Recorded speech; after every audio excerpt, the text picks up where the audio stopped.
हिंदुस्तान सबका है और न समझी गई ये बात तो नुकसान सबका है। वे नदियां जो मिल गई इसमें नदियां वे दिखलाई नहीं देती, जो मिल गई इसमें नदियां वे दिखलाई नहीं देती। महासागर बनाने में मगर एहसान सबका है, महासागर बनाने में मगर एहसान सबका है। आज इस नगर पालिका परिषद लहरपुर की सरजमी पर जलवा अफरोज हम सब के हर दिल अजीज कस्बा लहरपुर के रहनुमा जनाब हाजी जावेद अहमद जी, अधिशासी अधिकारी जनाब अनुरुद्ध पटेल जी, समस्त सभासदगण, समस्त कर्मचारीगण, समस्त पत्रकार बंधु व आए हुए तमाम साथियों को इस गणतंत्र दिवस के मौके पर तहे दिल से मुबारकबाद देता हूं। ये सोचकर तो दूसरी किसी मिट्टी को छुआ नहीं, ये सोचकर तो किसी दूसरी मिट्टी को छुआ नहीं कि बाद मरने के हिंदुस्तान में दफनाया जाऊंगा, कि बाद मरने के हिंदुस्तान में दफनाया जाऊंगा। 15 अगस्त 1947 की आधी रात को हमारा मुल्क हिंदुस्तान आजाद हो गया। मुल्क हिंदुस्तान की आजादी के बाद देश को सही ढंग से चलाने के लिए कोई नियम व कानून नहीं था, इसलिए बाबा साहब भीमराव अंबेडकर के द्वारा 2 साल 18 महीने व 11 दिन में एक संविधान की रचना की गई, जिस संविधान में मुल्क हिंदुस्तान में रहने वाले सभी धर्मों को बराबर का दर्जा व अपनी इच्छा अनुसार रहने, खाने और पहनने का अधिकार दिया गया।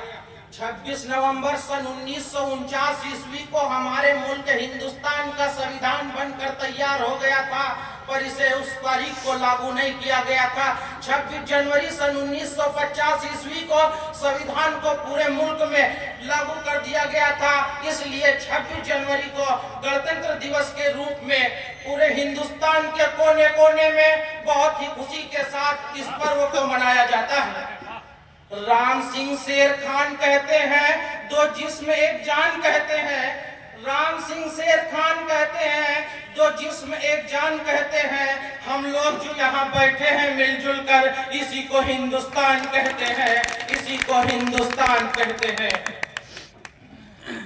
आज मैं आफ्ताब अहमद सोनू, वार्ड सभासद मोहम्मद जमाटोला, नगर पालिका परिषद लहरपुर की सरजमी पर सामने बैठे आप सभी लोगों से एक छोटा सा सवाल करना चाहता हूं कि क्या 15 अगस्त 1947 को की आधी रात को हमारा मुल्क हिंदुस्तान आजाद हो गया था? शायद आपका जवाब होगा हाँ, पर मेरे हिसाब से मुल्क अंग्रेजों से तो आजाद हो गया था, लेकिन मुझे पूरी तरह से आजादी नहीं मिली थी। जिस मुल्क की बहन बेटियों की इज्जत, आबरू, जान व माल महफूज न हो, हम उस मुल्क को आजाद कैसे कह सकते हैं? जिस मुल्क की बहन बेटियों की इज्जत व आबरू को सरेआम चौराहों और सड़कों पर लूट लिया जाता हो, हम उस मुल्क को आजाद कैसे कह सकते हैं? जिस मुल्क में बहन बेटियां जवानी की दहलीज पर पहला कदम रखते ही माँ बाप और भाइयों के द्वारा समाज का माहौल देखकर उनके स्कूलों को बंद करवाकर घरों की चारदीवारी में कैद कर दिया जाता हो, हम उस मुल्क को आजाद कैसे कह सकते हैं? जिस मुल्क में बिना रिश्वत लिए कोई काम ही न होता हो, हम उस मुल्क को आजाद कैसे कह सकते हैं? जिस मुल्क में बेवा, विकलांग और वृद्ध इंसानों से पेंशन बनवाने के नाम पर ठग लिया जाता हो, हम उस मुल्क को आजाद कैसे कह सकते हैं? मेरे साथियों, मुल्क हिंदुस्तान आजाद जरूर हो गया, लेकिन पूरी तरह से हमें आजादी आज भी नहीं मिली। आइए आज नगर पालिका की सरजमी से हिंदुस्तान की उन तारीखों से आप लोगों को रूबरू कराते हैं जिन तारीखों को शायद कुछ लोगों ने ही सुना होगा। जब आप मुल्क हिंदुस्तान की तारीख को उठाकर देखेंगे तो आपको एक तारीख मिलेगी। बहादुर शाह जफर अपने दरबार में हुकुम चंद जैन व मुनीर बेग को नौकरी पर रखा, और जब अल्लामा फजले हक खैराबादी ने दिल्ली की जामा मस्जिद से खड़े होकर अंग्रेजों के खिलाफ फतवा जारी किया और कहा कि ऐ मुसलमानों, अंग्रेजों के खिलाफ जिहाद करो, अंग्रेजों के मुसलमानों अंग्रेजों के खिलाफ जिहाद करो। तब बहादुर शाह जफर ने मुनीर बेग व हुकुमचंद जैन को जिम्मेदारी दी कि जाओ और अंग्रेजों का मुकाबला करो। दोनों लोगों ने मिलकर अंग्रेजों का जबरदस्त मुकाबला किया, अंग्रेजों की ईंट से ईंट बजा दी। आखिर में दोनों लोग अंग्रेजों से हार गए और अंग्रेजों ने उन्हें फांसी दे दी। गौर करने की बात तो यह है कि फांसी का फंदा एक था और उस फंदे में गर्दनें दो थी। एक ही फांसी के फंदे से दोनों लोगों को लटका दिया गया और जब उनके अंतिम संस्कार की बारी आई तो मुनीर बेग को हिंदू रीति रिवाज के अनुसार चिता पर जला दिया गया और हुकुमचंद जैन को मुस्लिम रीति रिवाज के अनुसार कब्र में दफन कर दिया गया। जब आप मुल्क हिंदुस्तान की तारीख उठाकर देखेंगे तो आपको दूसरी तारीख मिलेगी। मैं आप लोगों के सामने किसी की स्पीच का एक टुकड़ा पढ़ना चाहता हूं और मैं आपको आखिर में बताऊंगा कि ये स्पीच किसकी है। ऐ मोतिहारी के लोगों, हमारे बीच एक ऐसा इंसान है जिसने गांधी जी की जान बचाई। इस इंसान का नाम बटक मियां अंसारी है। बटक मियां अंसारी को यह काम सौंपा गया था कि सत्याग्रह चंपारण के दौरान गांधी जी को दोनों टाइम खाना खिलाते रहे। अंग्रेजों ने बटक मियां अंसारी के पूरे परिवार को एक साथ किडनैप कर लिया और उन पर यह दबाव बनाया गया कि बटक मियां अंसारी गांधी जी को खाने में जहर दे दें। लेकिन गांधी जी ने ऐसा कदम उठाना चाहा, लेकिन उससे पहले गांधी जी के निवाला तोड़ने से पहले ही बटक मियां अंसारी ने उनके हाथ से वो डिस्क उठाकर फेंक दी। जब गांधी जी ने पूछा तो बटक मियां अंसारी रोने लगे और कहा, अंग्रेजों ने कल मेरे बच्चे की लाश भिजवाई है, अगर आज मैंने आपको ये पॉइजन नहीं दिया तो एक और परिवार से मेरे परिवार से एक और लाश भिजवा दी जाएगी। बटक मियां अंसारी ने अपने परिवार की बिना परवाह किए गांधी जी के हाथ से वो पॉइजन से भरा कटोरा छीन कर फेंक दिया। ऐ मोतिहारी के लोगों, मैं उस वक्त वहां मौजूद था और मैं आज आपके बीच राष्ट्रपति बनकर आया हूं और गांधी जी की जान बचाने वाले इस बटक मियां अंसारी को उसके एवज में 50 एकड़ जमीन मोतिहारी में देना चाहता हूं। ये जिसकी स्पीच का टुकड़ा है वो हमारे भारत के पहले राष्ट्रपति राजेंद्र प्रसाद थे। जब आप मुल्क हिंदुस्तान की तारीख को उठाकर देखेंगे तो आपको एक और तारीख मिलेगी जहां पर अशफाकुल्लाह खान का नाम आता है। अशफाकुल्लाह खान एक बेहतरीन क्रांतिकारी थे। चंद्रशेखर कोरी में चंद्रशेखर आजाद और राम प्रसाद बिस्मिल का साथ देने की वजह से पहले उन्हें अंडमान निकोबार काले पानी की सजा हुई और बाद में उन्हें वहीं सूली पर लटका दिया गया। अशफाकुल्लाह खान से मिलने जब उनका परिवार पहुंचा तो वो बेतहासा रोने लगा और परिवार उत्तर प्रदेश में मिलने पहुंचा था एक दिन पहले जब उन्हें अंडमान निकोबार काले पानी के लिए भेजा जा रहा था। अशफाकुल्लाह खान ने उनके बहते हुए आंसुओं को देखा और देखकर आंसू पोंछते हुए कहा, ऐ मेरे घर वालों, तुम इन आंसुओं को रोक लो। क्या तुम्हें इस बात की खुशी नहीं कि हर साल जब आजादी का दिन आएगा तो राम प्रसाद बिस्मिल व खुदीराम बोस के साथ उसी सांस में तुम्हारे भाई अशफाकुल्लाह खान का नाम लिया जाएगा। अंग्रेजों ने काले पानी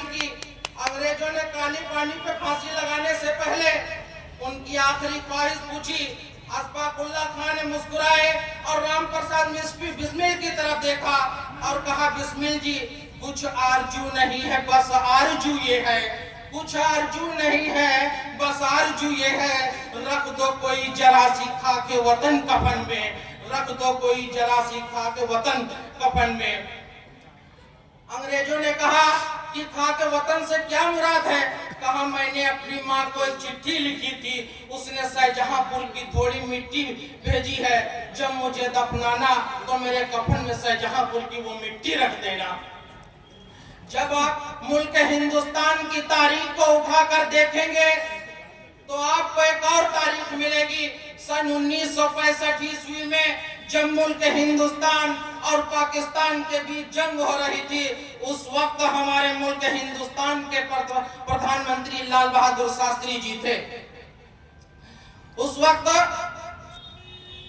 पाकिस्तान से जंग चल रही थी, लेकिन हमारे हिंदुस्तान के पास हथियार खरीदने के लिए भी खजाने में रुपए नहीं थे।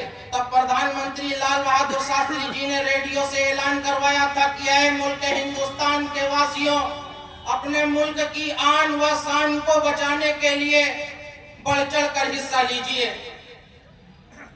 लाल बहादुर शास्त्री जी के इस ऐलान को सुनकर हैदराबाद के निजाम मीर उस्मान ने लाल बहादुर शास्त्री जी के पास फोन किया और कहा, प्रधानमंत्री जी आप हमारे हैदराबाद आए। प्रधानमंत्री जी ने कहा कि आप माहौल देख रहे, इस माहौल में आप हमें अपने हैदराबाद बुला रहे हैं। निजाम मीर उस्मान कहते हैं कि मैं आपको उसी सिलसिले में अपने हैदराबाद बुला रहा हूं। जब लाल बहादुर शास्त्री जी निजाम मीर उस्मान के घर हैदराबाद पहुंचते हैं, हिंदुस्तान की उस तारीख को उठाकर पढ़ लेना। निजाम मीर उस्मान ने उस टाइम पर मुल्क हिंदुस्तान की आन व शान की बचाने के लिए लाल बहादुर शास्त्री जी को 5 टन सोना दान दिया था, जिस दान का रिकॉर्ड आज तक कोई तोड़ न सका। जब मुल्क हिंदुस्तान की तारीख उठाकर आप देखेंगे तो आपको एक और तारीख देखने को मिलेगी, जब 88 साल के बहादुर शाह जफर रंगून में नजरबंद थे। अंग्रेजों के एक चापलूस ने जफर के नाम 2 पंक्तियां लिखी और जफर को सुनाई। बोले, दमदमे में दम नहीं खैर मांगो जान की, दमदमे में दम नहीं खैर मांगो जान की, ऐ जफर झुकने लगी शमशीर हिंदुस्तान की। तब उस बूढ़े शेर ने एक कील उठाई और जेल की दीवार पर 2 लाइनों के साथ 2 और लाइनें शुमार की और बहादुर शाह जफर ने कहा, आप कहते हैं दमदमे में दम नहीं खैर मांगो जान की, ऐ जफर झुकने लगी शमशीर हिंदुस्तान की। तो ऐ जफर तो जवाब भी सुन लीजिए, गाजियों में बू रहेगी जब तलक ईमान की। जफर शाह ने उस अंग्रेज को जवाब दिया कि गाजियों में बू रहेगी जब तलक ईमान की, गाजियों में बू रहेगी जब तलक ईमान की, तख्त लंदन तक चलेगी तेग हिंदुस्तान की, तख्त लंदन तक चलेगी तेग हिंदुस्तान की। लास्ट में मैं 2 लाइनें बोलकर अपनी जगह लेता हूँ। हाँ सच्चा हिंदुस्तानी हूँ मैं, ये तुम्हें बताऊं क्या, हाँ सच्चा हिंदुस्तानी हूँ ये मैं तुम्हें बताऊं क्या, अदब से कैसे पेश आना है लोगों में ये मैं तुम्हें सिखाऊं क्या, अदब से कैसे पेश आना है लोगों में ये तुम्हें बताऊं क्या। माना मुसलमान हूँ मैं तो अपने ही मुल्क में रहने से घबराऊं क्या, माना मुसलमान हूँ तो अपने ही मुल्क में रहने से घबराऊं क्या। दोस्त अपने भी बहुत से हिंदू हैं, नाम उनके मैं गिनाऊं क्या, नाम उनके गिनाऊं क्या। माना कि तुमने बहाए हैं खून मुल्क को आजाद कराने में, माना कि तुमने बहाए हैं खून मुल्क को आजाद कराने में, तो हमने भी दी है लाखों कुर्बानियां, सबूत उनके मैं तुम्हें दिखाऊं क्या, सबूत उनके मैं तुम्हें दिखाऊं क्या। काश ये नफरतों की हवाएं कोई और रुक कर लेती, काश ये नफरतों की हवाएं कोई और रुक कर लेती, क्योंकि सपनों में मेरे रोज आते हैं भगत सिंह और अशफाकुल्ला, क्योंकि सपनों में मेरे हर रोज आते हैं भगत सिंह और अशफाकुल्ला। समझ नहीं आता उन्हें मैं मुल्क की हकीकत बताऊं क्या, समझ नहीं आता मैं उन्हें मुल्क की हकीकत बताऊं क्या। जय हिंद, जय भारत। बहुत बहुत धन्यवाद डॉक्टर आफ्ताब जी। आपने गणतंत्र दिवस के पावन अवसर पर जो नगर वासियों को संदेश दिया वो काबिल तारीफ है। आपने हिंदू मुस्लिम एकता की बात की, वो काबिल तारीफ है। किसी ने सही ही कहा है, मालिक ने हर इंसान को इंसान बनाया, हमने उसे हिंदू या मुसलमान बनाया। कुदरत ने बख्शी है मैं एक ही धरती, हमने उसे हिंदू या मुसलमान बनाया। अब मैं